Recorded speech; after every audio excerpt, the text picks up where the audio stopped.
All right, welcome to 2018, the year that the world figured out that the Earth is flat. I think 2017 was a pretty good year as far as expansion of the flat Earth knowledge. There was a lot of new people came out making content about flat Earth. There was the first conference. A lot of people were having flat Earth meetups and all that. But if you're new to the concept, you're probably going to get a whole lot of the same responses that people give you on a regular basis. You're excited about the concept. You don't quite know what to say, and some people will come to me saying this. You know, it's really simple the way that I explain it. Look, bottom line, the Earth's surface is mostly water. You don't have to say any percentage, but bodies of water don't curve. Period. You pour a glass of water, surface is flat. You look at a puddle on the side of the road after it rains, the surface is flat. You ever been to a swimming pool? Before anybody jumps in from one end to the other end, it's flat. You go out to the lake, you've been fishing, you've been out on a boat, whatever, it's flat, right across. The ocean plays by the exact same rules. And then when people say, well, what about when I see boats going over the curvature? Well, the fact of the matter is, if you take out a telescope, a pair of binoculars, or a camera with a good zoom, you take that boat that you thought you saw go over the curvature of the water and all that, and you can pull it right back into view. This has been done multiple times. That's not even an argument. It's all about perspective. That's what made you think that you saw a boat go over curvature. The fact of the matter is, everywhere you look, everything that you look at, the further away something gets from you, the smaller it becomes. I know you know that. But the thing is, and you probably learned this in art class, you might have forgot about it. Okay, you had to draw that city street. And in that city street, you saw everything shrinking into the vanishing point. Just the same. You can see it right behind me right now. You know that this van, these little wooden panels right here, this is all about, let's say about 1.5 feet apart. But you see how it seems to go inward towards the back right there. That's the law of perspective. Everything goes into the vanishing point. That's why you think that you see things going over curvature. So people are going to say something like, oh, the Earth is flat. Well, why don't you show me the edge? Why don't you show me the edge of space? How about that? All these satellites are supposed to be out there beaming back these crystal clear high-def pictures of all these stars and quasars and planets and all that mess from millions of miles away, but you can't go from one city to the next without dropping your call. But these satellites are supposed to be sending all these images from millions and millions of miles away. But go outside some night, and we're supposed to have thousands and thousands of satellites up there orbiting between the Earth and the moon. Go look at the moon for maybe an hour or so, however long you want, and I guarantee you won't see a satellite going in front of the moon. Between you and the moon's supposed to be 238,000 miles away. You're not going to see a satellite going between you and the moon. Go stare at it. Go try it on a clear night. Go ahead. You know, people like to say, well, what about the southern stars? You know, the southernmost parts of some continents, they all see the same stars rotating. Yeah, they see the same stars rotating. You're saying it yourself. We shouldn't be seeing the same constellations every night. Okay, you've been seeing the Big Dipper since you were a child. Why do we have a North Star? I mean, seriously, we have one star that's been in the same place for all of your life. Throughout all of recorded history, these people used to navigate from one continent to another based off of that one star, and it's never moved. But the Earth is supposed to be orbiting around the sun's supposed to be orbiting around this. The whole galaxy is supposed to be going this way. And come on, man, all these things are supposed to be taking place out in space, all this movement, and yet we still see the same stars. I mean, seriously. Well, I mean, you know, they'll say that the stars are moving with us. We're not moving. That's the thing. Go outside. You understand your five senses. If you're standing on top of a car and that car happens to be going down the road at 15 miles an hour or something, you're probably going to feel it if it's moving. But we're not. And this is when people are going to say, well, the atmosphere. Okay, fine. Question for you. Other than the Earth, can you give me an example of an enclosed system existing next to a vacuum without a physical barrier? Nobody ever gives an answer for that, other than, well, what about Venus? What about Neptune? You've never been there. You've only been on Earth, and you're just saying words, giving these programmed responses.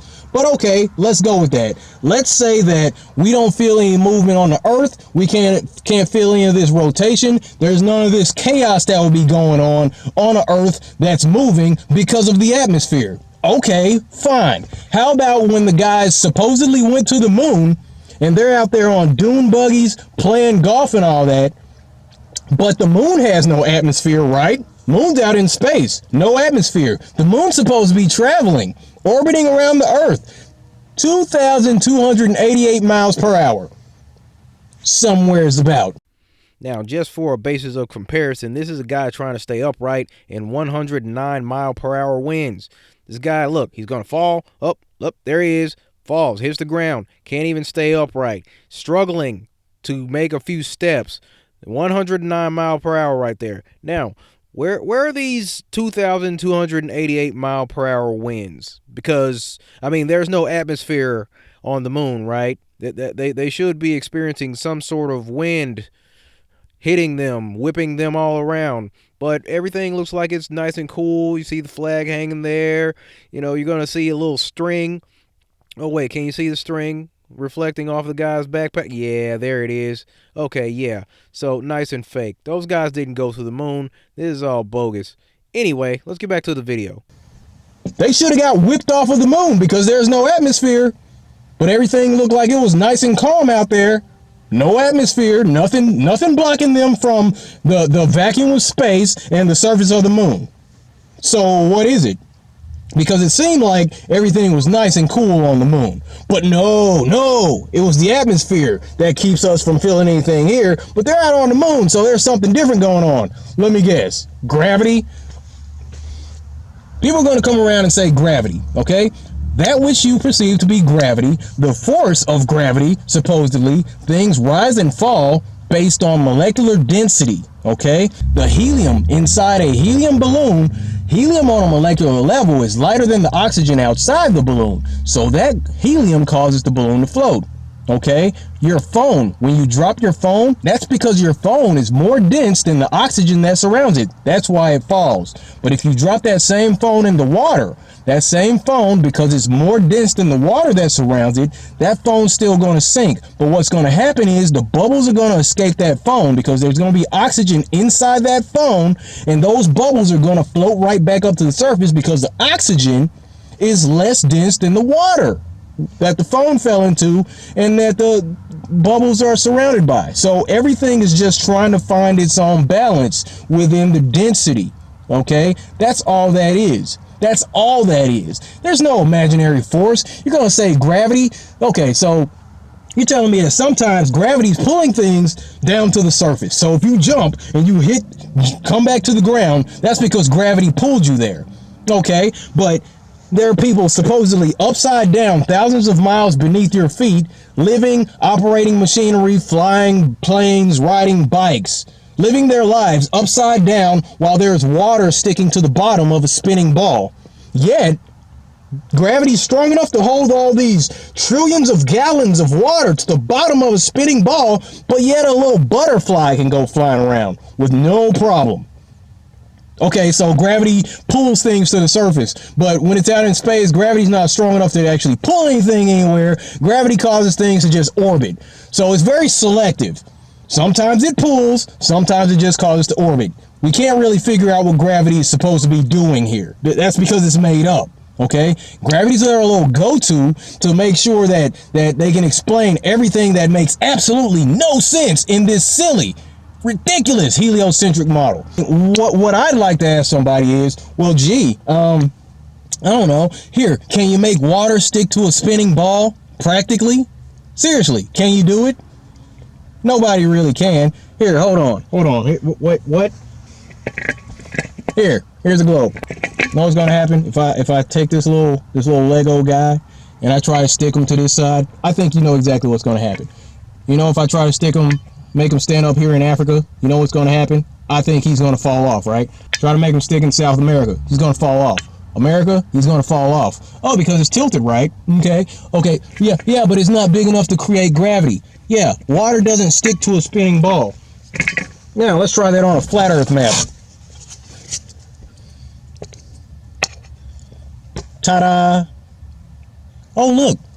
We say that things go up and down. There's an up and there's a down. There's no imaginary force making these things happen. So here, let's try Africa. Oh, look, he can stand in Africa. What about South America? Oh, look at that. Oh, wow. What? Well, North America? What? That's craziness. Look, gravity's a hoax. Okay? If you believe that crap, I really don't know what to tell you. You're an adult, for crying out loud. It's about time to leave the fairy tales in the past, okay? Right back there with the Tooth Fairy, right back there with Santa Claus. It's not real. Santa Claus, Tooth Fairy, Easter Bunny, gravity, put them all in the same box. It's all bull, okay? But science, people are going to come out and say something about science. They won't really give an explanation. Guys do this to me all the time, just out of nowhere. Science. Okay, so you'll just sit here and scream science and think that's supposed to give you some sort of practical explanation for things that you can't really explain on your own. Basically saying that you've pretty much abandoned your common sense and gave it away to some dude in a lab jacket. So what you're telling me basically is that some dude in a lab coat can walk into a classroom, pull out a marker, go to a huge board. He can start writing symbols, letters, and numbers on a board. In some way or another, he's going to convince you that Miley Cyrus is built like Jennifer Lopez? Come on, man. Look. This is a simple kind of thing, okay? We know flat, we know curved, all right? The earth is Miley, baby. It's flat, okay? Get up on that, all right? These are facts. It is what it is. You can't see any curvature. There is no detected motion. You know that. 2018 is when common sense is making a comeback. Flat earthers, we call it how we see it. We see flat, it's flat. We see that we're not moving. Based on our common sense, our five senses tell us that we're sitting still, period. You don't feel any motion when you put your feet on the ground when you step out of the bed in the morning, do you? Of course not, because it's not moving. Have you seen any curvature? Do you really think that after a certain amount of miles of flat water, then it suddenly just starts to bend? Really? You think so? Come on. Welcome to the show. It's 2018. The earth is flat. From here, spread the truth, expose the lies, demand answers. This is the Flat Earth Offensive. You are the resistance.